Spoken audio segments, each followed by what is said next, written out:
Thank you. So the second question is actually similar to this first question. Um, from Vanessa. You see here? Hi, Vanessa. Okay, so your question is, what are some challenges you face starting your company?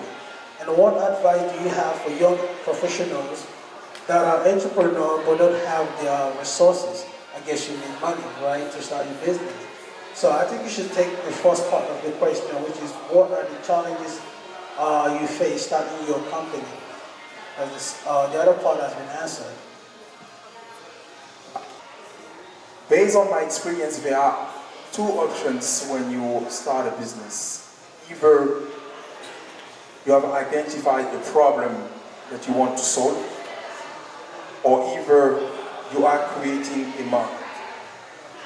So both ways require innovation, deep thinking, etc. However, what I found out is that what is very important before you launch a business or a product is to have a deep sense of if there is there anyone out there willing to pay for this product. You have to have an answer to that. Is there anyone out there willing to pay for my service or my product? If you don't have an answer to that, I'm sorry. You have a problem. So this can be either a measured research, you have research, you have data, etc., or either it's your instinct as an entrepreneur.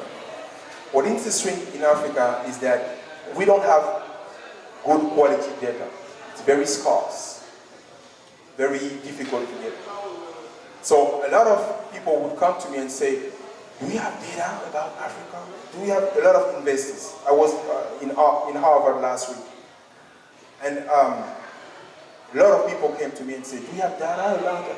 And my response to them is two things. Number one, I'm not going to lie, data in Africa is very difficult to get.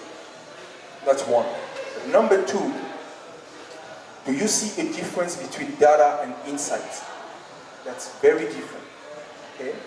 So if you have insight, if you get to know, if you have somebody who can provide you with insight, then you can validate your idea. So when you go to investors, you want to say to the investors, I have thought about my idea, did some research, found data or didn't find data, but I have validation from experts, from people on the ground, etc. Now, about Africa, you can find a lot of stuff online, but don't forget something. A lot of these cultures are face-to-face cultures. All right? So to me,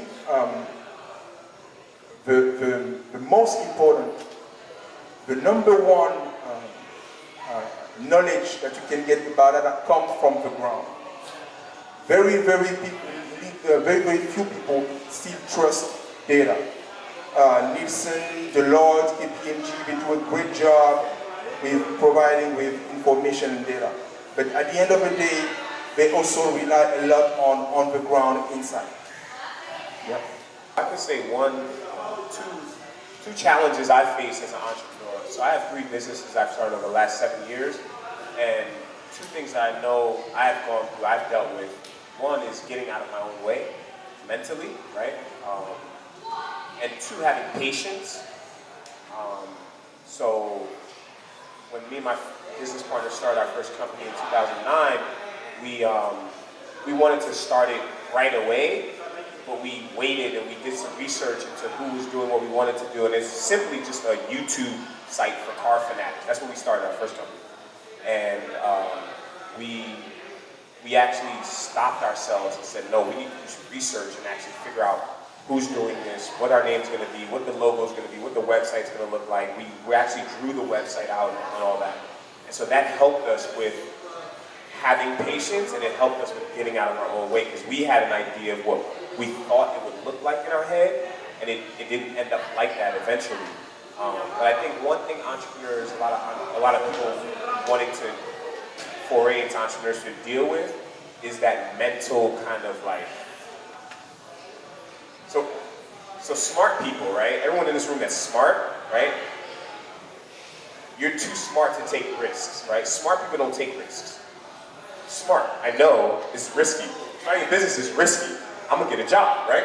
So that risk is fear, right? So like we fear taking a risk because we don't know what's on that other side.